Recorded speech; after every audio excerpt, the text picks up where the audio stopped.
अस्सलाम वालेकुम, आप देख रहे हैं पाकिस्तान टुडे और मैं हूं आपका मेज़बान अनीब ज़हीर। नाज़रीन, इस वक्त मैं सर्विसेज हॉस्पिटल लाहौर में मौजूद हूं। यहां आने का मकसद मेरा कुछ इस तरह से है कि आज एक और नया इंकशाफ हुआ है कि जिसमें पता चला है कि जो आयशा अकरम है, जो कि मीनार पाकिस्तान में 14 अगस्त को वाक़या हुआ उसकी विक्टिम है, वो यहाँ पर नर्स का काम करती थी और यहाँ पर जो नर्सिंग डिपार्टमेंट है उनकी तरफ से उसको 2 बार वार्निंग जारी की गई कि अगर अब यूनिफॉर्म के अंदर यहाँ पर टिकटॉक बनाई तो हम आपको जॉब से निकाल देंगे। लेकिन उसके बावजूद आयशा यहाँ पर टिकटॉक बनाती थी, उसको कई बार वार्निंग्स भी दी गई।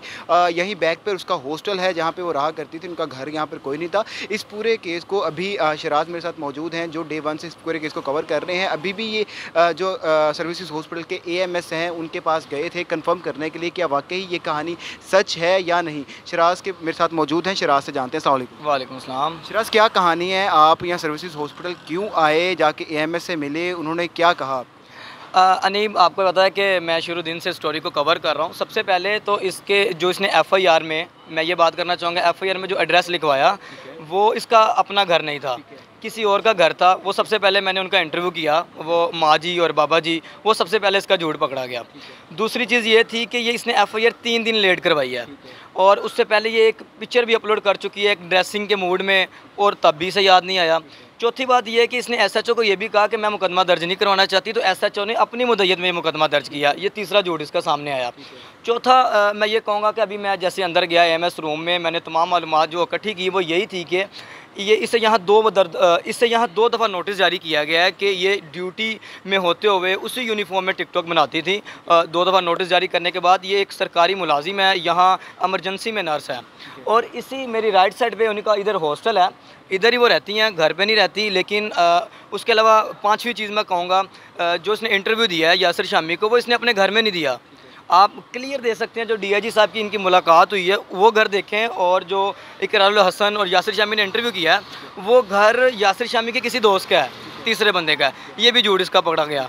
तो और चौथी चीज़ जो सबसे अहम है, ये कहते हैं जी इसके खिलाफ़ ये हुआ वो हुआ। मैं समझता हूँ कि इसने मीनार पाकिस्तान जाने से पहले एक वीडियो अपलोड किया अपने टिकटॉक अकाउंट में। उसमें इसने कहा कि मैं मीनार पाकिस्तान जा रही हूँ, अगर कोई मेरे साथ टिकटॉक बनाना चाहता है तो वो मीनार पाकिस्तान पहुँचे। उधर गई, उधर 5-7 ऐसे लोग थे जिन्होंने इस तरह की बुरी हरकतें की, उन्हें सज़ा भी मिलनी चाहिए। लेकिन उस 14 अगस्त को जिस तरह को पाकिस्तान को जलील किया गया, दुनिया के सामने एक बुरा इमेज दिखाया गया कि पाकिस्तान में एक औरत आज़ाद नहीं घूम सकती, बल्कि अभी भी ये मुल्क आज़ाद नहीं है, तो इसकी शदीद मज़म्मत करते हैं।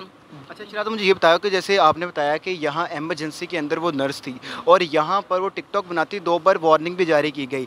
क्या वजह थी कि एमरजेंसी के अंदर तो जो नर्सिस होती हैं उनसे तो मोबाइल भी यूज़ नहीं करने देने चाहिए, क्योंकि जो मरीज़ होते हैं सीरियस कंडीशन के अंदर होते हैं, तो क्या यहाँ से उनको निकालना नहीं गया? मैं अभी जो मुझे बताया गया, उन्होंने कहा कि इसकी काफ़ी कंप्लेंट्स आ चुकी थी, लेकिन इसे नोटिस 2 बार जारी किया गया है। पॉसिबिलिटी थी अगर 1-2 बार ऐसे करती तो उसे निकाल दिया जाता, क्योंकि सोशल मीडिया पे वो आपको पता है बार बार नोटिफिकेशन ये चीज़ें। लेकिन ये ऐसी MS को भी यानी कि कंप्लेंट्स इसकी गई हुई थी कि ये दौरान ड्यूटी और वर्दी में ये टिकटॉक बनाती हैं, तो इससे हॉस्पिटल का इमेज भी ख़राब होता है। तो मुझे यही बताया गया कि इसे 2 बार नोटिस जारी किया गया था। इससे पहले एक प्राइवेट हॉस्पिटल में भी यही नर्स की ड्यूटी सर अंजाम दे चुकी है। जी नाज़रीन, आपने बात सुनी है कि टिकटॉक इतना बड़ा वायरस बन चुका है कि एक नर्स जो एमरजेंसी के अंदर जिसकी ड्यूटी है और एमरजेंसी के अंदर जो मरीज़ होते हैं क्रिटिकल कंडीशंस के अंदर भी होते हैं, वहाँ पे बजाय मरीज़ों का ध्यान रखने के वो यहाँ टिकटॉक बनाती पकड़ी गई। 1 बार 2 बार वार्निंग भी दी गई और इतना जुनून था कि उसका जो नतीजा था वो 14 अगस्त में जो वाक़या हुआ मीनार पाकिस्तान पर, उसकी सूरत में हमारे सामने आया। इस केस में जो आगे की अपडेट्स होंगी वो साथ साथ आपके साथ शेयर करते रहेंगे। अभी तक मुझे दीजिए इजाज़त। अल्लाह हाफ़िज़।